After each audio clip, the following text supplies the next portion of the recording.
سلام بر دوستان جان عزیز. باز ما دوباره سر و کلمون پیدا شد.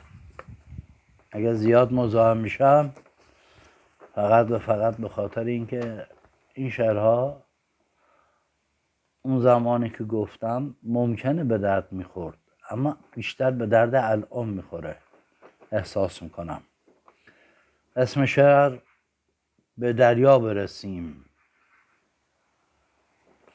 من و تو مست یه رودیم، واسه هم بود و نبودیم.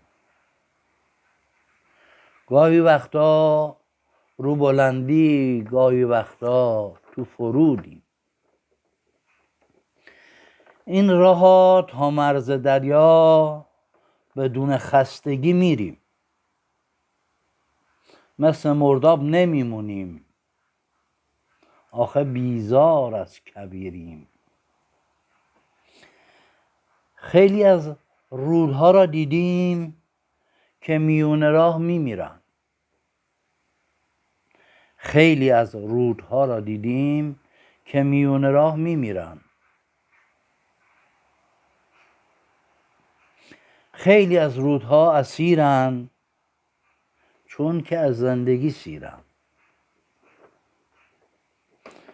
ما دوتا مثل یه طوفان میگذریم از دل صحرا.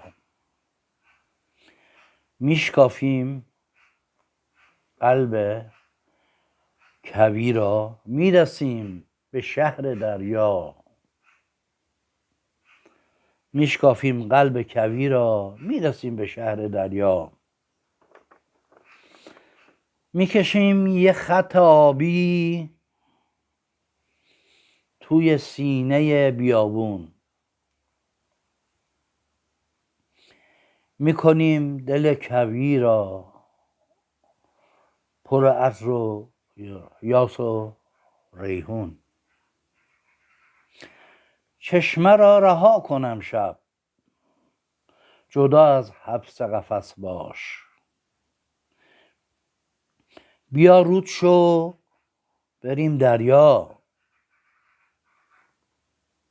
بیا با من هم نفس شو.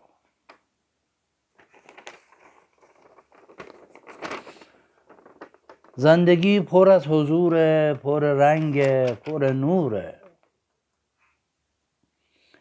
هر کی خوش بوده بدونه خیلی با شعوره. کی میگه دنیا سیاهه؟ کی میگه زندگی شومه؟ قصه دنیا را خوردن تو همه دینها حرومه. پس بیا کل جمعی دوستان، پس بیا خوش باشیم و شاد تا بشه قصه دل آزاد. این در مجله باز همون اتفاق نو بود و هنر. سالش هم که ننوشتم، تقریبا همون حدود 15 سال 20 سال پیش اینو گفتم.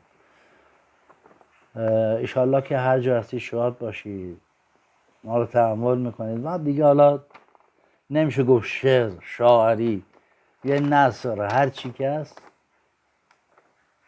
از دل دیگه. ایشالله که به دل بشینه. خدا نگهدار.